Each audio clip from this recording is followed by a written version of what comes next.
Okay, so we are going to continue on with looking at parts of the brain in this next little bit. So we're looking at the effects of brain trauma on the areas of the brain associated with memory. So this is our dot point down here. So the effects of brain trauma on areas of the brain associated with memory and neurodegenerative diseases, including brain surgery, anterograde amnesia, and Alzheimer's disease. Okay, so what essentially we're looking at is how do these three things here, I might change colours, so these three things here, brain surgery, anterograde amnesia, and Alzheimer's disease, how do they impact or affect the areas of the brain associated with memory? So in class, I would have had you watch a video about a man called Clive Wearing, who was a concert pianist. And we discussed his video and we agreed that he wasn't able to encode and store new explicit memories. Now, before Clive Wearing came around, there was this guy called Henry Molaison, or HM. So when he was about 23, he suffered from severe epilepsy. And so back in that day, they didn't actually have any drugs that were super effective for controlling epilepsy. So he underwent a radical surgery, and within that surgery, they removed his hippocampus and parts of the medial temporal lobe, which of course the hippocampus lives in. So although removing his hippocampus prevented these seizures, it actually also left him with permanent anterograde amnesia, which meant that he could not form new explicit long-term memories, okay? So essentially, he couldn't learn anything new that involved facts or figures, and he also could not learn anything new or retain anything about the events of his life.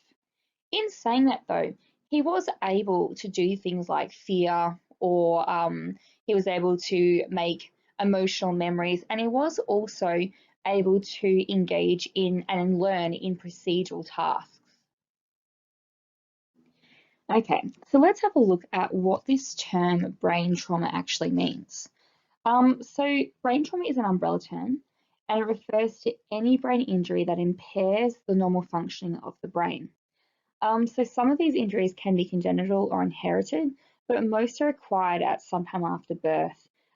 Generally, it might be through an event such as impacts to the head that jolts the brain. So like playing rugby, for example, a stroke, infection, lack of oxygen, drug use, prolonged alcohol or substance abuse, a tumor, or by a neurodegenerative disease.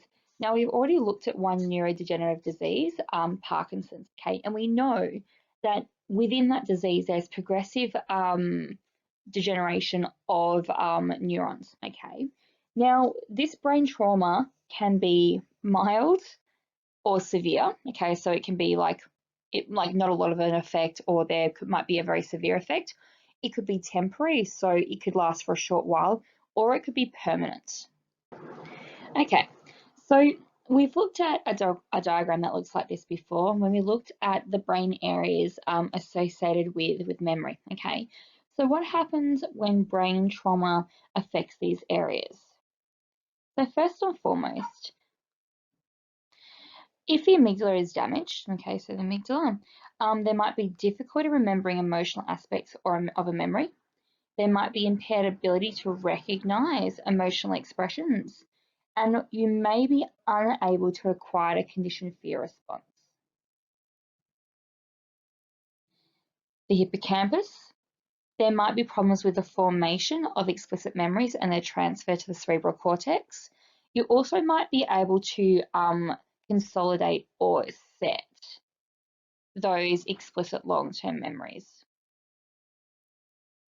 The cerebral cortex, I wouldn't worry too much about this first one, but I would worry about this one. So difficulty retrieving either existing or previously consolidated long-term memories from memory or from previously stored areas.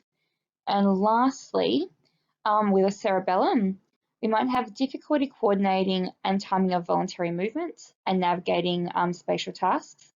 There might be the inability to retrieve and encode implicit procedural memories of motor skills, so those movements, and classically conditioned simple reflexes such as eye blinks, leg movements, or head turns. Okay, so remember, essentially, whatever those areas of the brain do, if that particular part of the brain sustains damage, obviously people, depending on the extent and location of the damage, will not be able to engage in these tasks.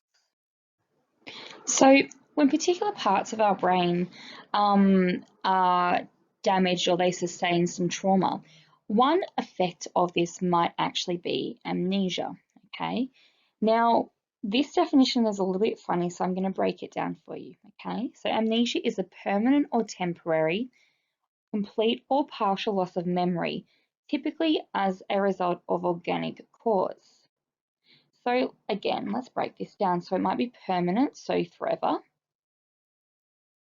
So you might never get your memory back, or it might be temporary. So it might be just be for a while that you lose your memories. You might lose all of your memories, or you might just lose some parts of your memories, okay? Now, generally, these are an organic cause. So we're typically not meaning through surgery or things like that. We're more meaning things like stroke, disease, and things like that. Okay. So we have two different types of amnesia. There is only actually one that you need to know. Now, in popular literature, you'll have seen tons of different types of, excuse me, fish or people with amnesia, and we'll talk about that in a moment. Okay, so as I said before, there are two different types of amnesia, okay? You only actually need to know one of them, but I will just really briefly run you through both types, okay? So first and foremost, we have anterograde amnesia. All right, so anterograde amnesia is the inability to encode and store new explicit long-term memories after the amnesia causing event. So if we look at this diagram here, so this is where the trauma is happening. And so from this point on, we cannot consolidate, store, encode new long-term memories that are explicit in nature, okay? Now, the reason this is because there is damage sustained to the hippocampus, and so that means these new memories, explicit memories that is, they cannot be encoded and consolidated, okay? Interestingly, anterograde amnesia is often accompanied by the other type, okay? So retrograde amnesia. So retrograde amnesia is when you actually cannot remember old memories, okay? So essentially, there is brain trauma, okay? And so you actually lose your old memories, but you can make new memories. This is pretty rare that retrograde does occur. Retrograde amnesia is one of, or is the type of amnesia that you actually can recover up to a point. Anterograde amnesia tends to be relatively permanent. Now, some really good examples of anterograde amnesia are HM and Clive Wearing, okay? So they could not consolidate new explicit long-term memories, and they never regained that ability. If you've ever seen 50 First Dates, or anyone with Alzheimer's disease, they all have anterograde amnesia. They cannot encode and consolidate new long-term memories that are explicit in nature. So I kind of spoke about Alzheimer's just before, in so much as people with Alzheimer's do actually experience anterograde amnesia. So let's talk about more about what Alzheimer's is in this little section. Okay, so we've already looked at one type of neurodegenerative disease, and that was Parkinson's. Now, we know from our work on Parkinson's that a neurodegenerative disease is an illness that kills neurons progressively, and it causes these progressive changes, okay? Now, unlike Parkinson's, which has to do with the initiation of voluntary motor movement, The neurons that die progressively cause progressive and permanent changes in cognitive ability. Okay. Now, when we talk about cognitive ability, we don't just mean memory. We mean memory and learning. We mean things to do with personality, things to do with emotions. Okay, so lots of different types of cognition is actually affected by people who have Alzheimer's disease. Okay, now just to note, neurodegenerative disease, sorry, let me backtrack. Just to note, Alzheimer's disease is under the category of dementia, and dementia is actually an umbrella term. Okay, so it's an umbrella term because it actually encapsulates or it describes a large range of specific diseases that have similar circumstances or similar symptoms, I should say. Okay. So with Alzheimer's disease, I don't necessarily know what causes it, but they're thinking there's a genetic cause, but it can be due to alcoholism, stroke, toxins, so on and so forth. Although not really is known about what is really causing, I suppose, the problems associated with Alzheimer's disease. So Alzheimer's disease within itself is obviously neurodegenerative. It's caused by the progressive deterioration of the brain, causing memory loss, decline in cognitive and social skills, as well as personality changes. As I said, it's a type of dementia, and symptoms normally appear about 65. However, they can be early onset. It is one of the largest causes of death in Australia, and death does occur with 8 to 10 years of onset. Okay, now generally it's other factors that kill somebody with Alzheimer's. The disease can kill a person, but normally there are other things that occur first, and that's why the person normally dies. Now, this bit here is really important, so I'll get you to make a note of this.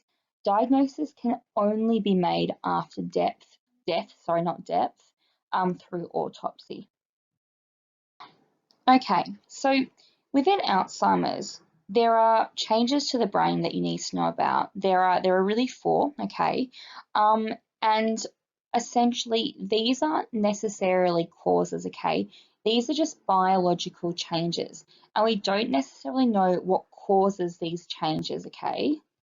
So we don't know why these changes necessarily occur, okay? So these are biological changes to the brain, and they are different to symptoms, okay? So I'll talk more about that in a moment. So first and foremost, we have amyloid plaques, okay?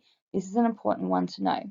So they are sticky, abnormal clusters of protein fragments that collect on the outside of the neuron, okay? So these things here are amyloid plaques. Now what they do is they actually cluster around the synapse, okay, so these parts here. And what they actually do is they destroy the synapse and more particularly the transmission of neural impulses, okay. So essentially, if you have like these things here, it's actually blocking the synapse, okay. And so that means the message can't get through.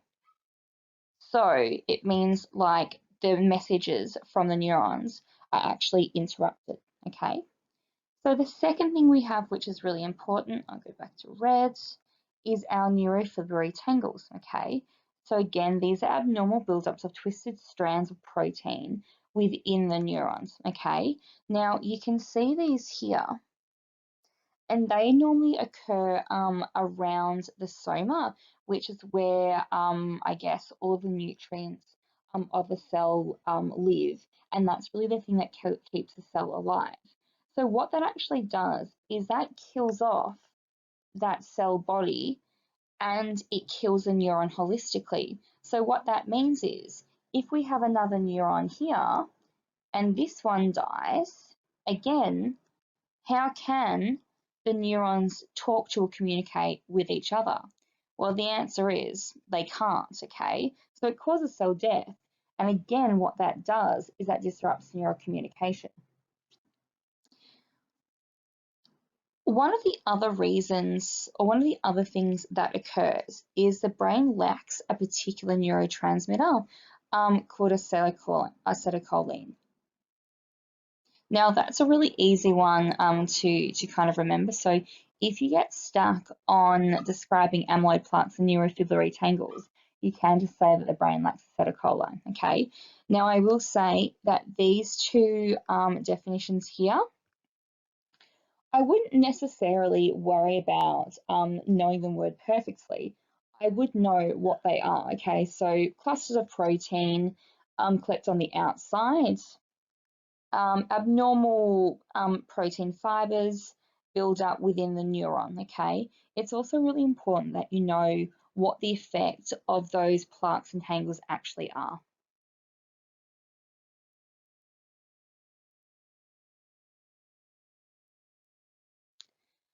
The fourth change in the brain that occurs is brain atrophy. Okay, now what that means is the brain actually shrinks, and we can actually see this here in these images. So on the left, we have a healthy brain, and on the right, we have a brain damaged or atrophied due to Alzheimer's. Now, I suppose the interesting / horrifying thing about brain atrophy within Alzheimer's is that there is a certain pattern to the degradation of the neurons. Okay. So first off, really what happens is the earliest damage occurs in the hippocampus. And that's why we often have anterograde amnesia in the early stages of the disease.